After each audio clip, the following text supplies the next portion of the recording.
The vote was 417 to 1. Honorable Representative Chip Roy, who was the one that had to stick out like that? Good morning, Bob. Good to be on the show. Hope Hey, you're bud. all well. The guy who voted no is actually one of my closer friends up there in Washington, Thomas Massey, and he had a few concerns about the bill. It because it has some more forgiveness built into it for small businesses. It might cost a little bit of money, and he's usually pretty principled in the way he views things. But it was good to have an overwhelming support for the bill, and my co-sponsor Dean Phillips from Minnesota, my Democratic co-sponsor. He's a great guy, and we were able to get it through, and hopefully it'll help a lot of the businesses, restaurants that are hurting throughout the country, and obviously particularly here in Central Texas. As is near and dear to my heart. Another reason I appreciate you being on the radio with us this morning is I want to take a moment. While I know everyone has not agreed with some of your very passionate and motivated positions through all of this, I think most would agree, if they've been keeping an eye on you or seen any of the news reports, I can't think of anybody that's hollered louder since day one. If we're going to put money out there, if we're going to give people money, we got to help our businesses with it and get the restraints off them if we give them the money to operate their small business. If we're going to give them money to stay in business, then we can't tell them, here's how you stay in business with the money, right? Well, no, that's right, Bob. And importantly, look, what's $650 billion with a B is what went out the door to about 4 million small businesses around the country.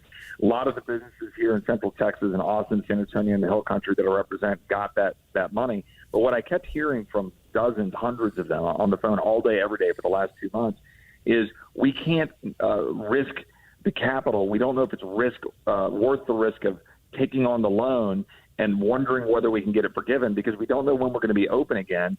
And because Congress, in its infinite wisdom, and I opposed this, as you know, passed a boost in unemployment that pays people more not to work than to work, and because we've had a slow ramp up in getting people back into restaurants, right? Even in Texas, right? Freedom-loving Texas, we're still only at 50% with 6-foot spacing around tables. These guys were hurting, and they needed flexibility. So that's why I reached out to my Democratic colleague, and we put together this legislation. It was overwhelmingly supported by the Texas Restaurant Association, the NFIB, the Chamber of Commerce, the Hispanic Chamber, everybody under the sun. But more important than that, right? I was on the phone with Ellis Winstanley, who knows El Arroyo, and we've had great conversations on what we need to do to help every restaurant. Jack Gilmore with Jack Allen, the Cortez family in San Antonio with Tierra and all of their restaurant chains. These are people that know how to run businesses well. And you know this, you've been in the restaurant business, and it's hard, and they're thin margins. And these things are part of our cultural fabric. And we've seen Threadgill shut down, and we've seen Magnolia shut down, and we've seen Shady Grove shut down. And about 12% of our business restaurants are projected to close permanently. That's unacceptable. We've got to figure out how to keep these guys afloat as much as possible and allow us a chance to survive and get through it. And I hope the Senate will take it up and pass it because it was overwhelmingly supported, bipartisan bill. We got to do it in order to sort of move everything forward. So in a nutshell, Congressman, basically the way Washington designed this, they said, okay, we'll grant you a certain amount of money if you're approved, and you'll pay it back over time, or if you do the things, we're going to tell you how to do it in terms of when people will be employed, how long they'll be employed, keeping them employed. Then the loan becomes, quote, forgivable. In other words, at that point, it becomes a grant. You don't have to pay it back. But the period of time that you had to pay it back was what, 6 months? So the initial time, you had to start paying it back in 6 months, and you had to finish paying it off in 2 years. Our bill extended that flexibility up to 5 years. Because like in a community or in the state of Texas, you, for instance, would be told, well, you can open finally, but it's only 25% capacity. Right. Well, and now it's 50. Well, that doesn't allow you to necessarily do the things that Washington said you had to do. Well, correct. And the other piece to this, really the important deadline, was that they put a restriction in place on how long you had to put your employees back on the payroll. Exactly. Right. And you can't do that at 50%. Right. And that was an 8-week timeline. Well, guess what? It's 8 weeks. The 8 weeks was expiring now, right? We're already there. It was expiring this week. So we extended that to 24 weeks. That gets us out well into the fall. which gives these guys a lot more time to go get employees back on the books. Now, look, you and I and everybody listening on this call, Democrat or Republican, we all want employees back in those jobs, and we all want them making money. So we want that. This wasn't in giving them the flexibility to have more time to hire people and giving them the flexibility to be able to spend more of their dollars on mortgage and rent in high rent districts like Austin. Look, that's designed to make sure they stay afloat and there's a place for them to go, for employees to go back to in the first place. In other words, you can't guarantee a job for a business that's out of business. And so we've got to find out how to keep them afloat. And the other thing is, for real estate holders, we don't want to create a domino where mortgages aren't being paid, rent's not being paid, and now our banks are getting hammered, and our landlords, people who own real estate that are reliant on those payments, we don't want those dominoes to start to fall because they get to collapse. Well, this is all tied together. Again, it's Fun Friday, and all but the significance of this. As I said at the outset, you would think, if you don't follow politics and how they're grinding to a stop now, everything on each side, and especially in an election year and all of the things that are going on around us, that when you send a guy to Washington, like you've been sent by your constituency, that stretches from, in that gerrymandered district, from Austin down to San Antonio, for goodness sake. But you wouldn't think it'd be a big deal. Oh, he went up there and he got him a bill and got 417 people to say yes. But boy, getting that done today, these days, is this your first, yes, you got a Democrat to sign on. This is your deal. This is the first one you've ever gotten through, Ed. It is. That's well, and most of them, right? Nobody has gotten anything through.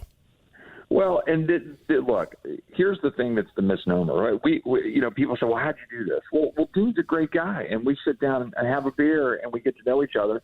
He and I wrote a bipartisan op-ed in January, along with two other Democrats, two other Republicans, and an independent, saying that we ought to rethink how long we're in Iraq, right?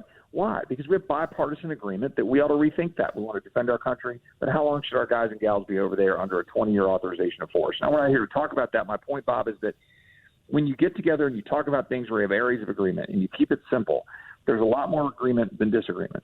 And I'm an unapologetic conservative. You know that. All the folks there in the studio and listeners who know me know that. I believe it's good for America. Limited government, lower taxes, economic growth, a strong border, strong health care. But we all have a lot of things as Americans that we want, and we all want to get through this current situation with a stronger economy on the backside of that. Dean and I agreed. We set forth a 7-page bill. Can you believe it, Bob? A 7-page bill that's readable, understandable, and we got it passed. We don't need $3 trillion, 2,300-page bills every 2 weeks as a big, fight in Washington. We can do our job and get things done. And I think Dean and I, we actually talked about this afterwards. What's his name again? Dean what? Dean Phillips, and he's from Minnesota. I mean, God bless him, obviously. No, he's got to be pretty busy right now. Yeah, we were texting late last night. I flew in and got in about 11 o'clock. And, I hope his family's okay and everybody up there, Lord willing, they get some sanity. But, look, I know it's Fun Friday, and, this is kind of nerdy talk. But, look, speaking of fun, we do want to make sure that people are going out and getting to restaurants in Austin and going to live music. The governor's opening things up. We can do it safely. The vast majority of the people who have been affected by this virus are people in nursing homes and assisted living facilities. Let's protect them, protect your parents and your grandparents. But, get out there and engage. I've been doing it. I've been flying. We can do it safely. People are using common sense. We got to do it for our kids and our grandkids. We got to get this economy back up again. Speaking of that, I got two more questions that are very important. Yeah. Number one, share with us, if you would, what kind of pills you take for energy. Are they all natural or prescribed? Are you saying I've got a whole lot of energy? Oh, man. Because I want to get some. Yeah, well, I do. Look, I take, a whole lot of vitamin C right now. I do too, but I can talk like you. It's amazing. And you got in late last night, and that ties to my second question, Congressman, and that is, with everything going on, it didn't make a lot of news, but the fact that you were in Washington, not just to do this, but to vote, was a pretty significant deal. There's supposed to be lawsuits over this and everything, but the House Speaker unilaterally decided, Nancy Pelosi, that for the first time in the history of our republic, I believe the first time, that she could pass bills and do things and you didn't have to be there. So what percentage of your 478 people that voted were actually in Washington, or did they vote by remote or proxy vote? Well, I'm glad you asked this question, and I won't nerd out on it too much, so don't put your listeners to sleep, because I could get into all the constitutional But you stuff could have stayed in Dripping Springs and voted. That's right. And in fact, some of our colleagues did that. In fact, my colleague Lloyd Doggett here in Austin did that. There were about 70, give or take, Democrats who voted by proxy. Now, what that means for listeners out there. You could call a guy that's there like Chip Roy and say, I'm going to give you my proxy. You get up there and vote for me. That's right. And unfortunately, they set the rule so that 10 people could give their proxy to one member. And I think that's unconstitutional. I think it's bad. I think you should be there. We should do our job. We're asking the grocery clerks and the truck drivers and the nurses and doctors to do their job, and I think we ought to physically be there to do ours. And in fact, I spoke about this on the floor of the House. You know, James Madison wrote a letter to George Washington in the middle of the yellow fever pandemic in 1793, talking about the importance of the body meeting, and they figured out how to do it. They didn't do any proxy votes, which, you know, you don't need technology to proxy vote. You just tell somebody. And so they could have done it. They didn't. They figured out how to meet. And look, the yellow fever killed 5,000 people in Philadelphia out of 50,000. That's 10% of the population, Bob. And we can do it today. We can do our job. We can do it safely. We had the bulk of Congress was there. We had a quorum. We should all go up there and do our job, in my opinion, and I was happy to do it. Is this the first time in the history of the nation that this has happened? Yeah, 231 years. We've lived through civil wars, the yellow fever. We've lived through the Spanish flu, World War I, World War II, 9/11. Well, and I get that I'm not taking sides, because I get that it's a pandemic and you know, a lot of the regular rules are off.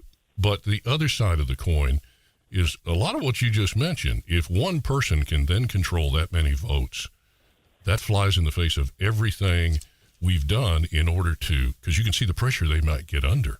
Or representatives might get under from somebody more powerful to get their proxy and then control voting blocks, which gets rid of the district representation that's assured by this is the Constitution. This is why on this week we did file litigation. I'm one of the lead plaintiffs. We worked for the smart lawyer in Washington, Chuck Cooper, and we filed lawsuits saying that we think it's unconstitutional. You're behind that? Yeah. No, you're not just signed on. You're behind it. No, yeah, we worked together to get the briefs and everything put together and file the litigation. So did not know that. Yeah, we'll see what happens with that. I think it's important.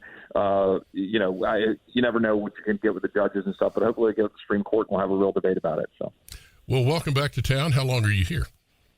Unknown, right? I don't control the House. Speaker Pelosi does. I don't believe we're going back to D.C. next week. I hope we go back the following. I think we should be there and continue to work. We need to have hearings. We need to, understand better the virus and what's happening in nursing homes and everything else. But I'll be, going around the district as I have been, meeting with folks in hospitals. I've been happy to go visit with some of the folks that run nursing homes, talking to restaurant owners, and just continue to do my job. I mean, the people need to see us out there leading and working, and I'm trying to do that.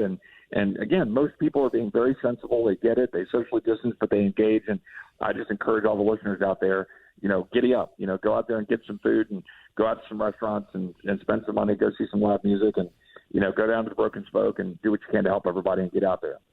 Well, thank you for what you're doing for business, particularly small business. And thank you for always being a great friend of the programs. Folks might remember, for about 5 years, we had a feature we used to do on Tuesdays for an hour called Face Off. And Chip Roy, before he was Congressman Chip Roy, was the first assistant attorney general. He was the chief of staff for Senator Ted Cruz, right?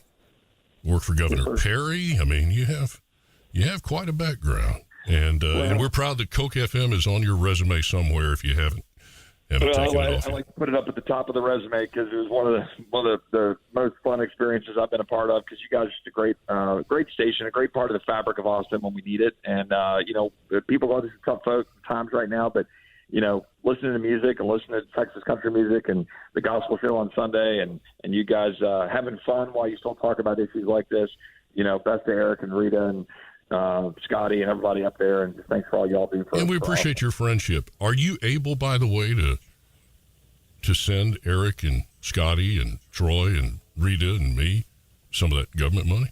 We'll do good with it. Well, you guys go like everybody else to the PPP and let me know how it goes. My office helps all business. Call my office. We'll get back to you. Negative Ghost Rider. The pattern is full. We love you. Congressman Chip Roy, thanks for the time again. Welcome back home. Thanks for what you did, and congratulations. God bless y'all. Take care. You too, my friend.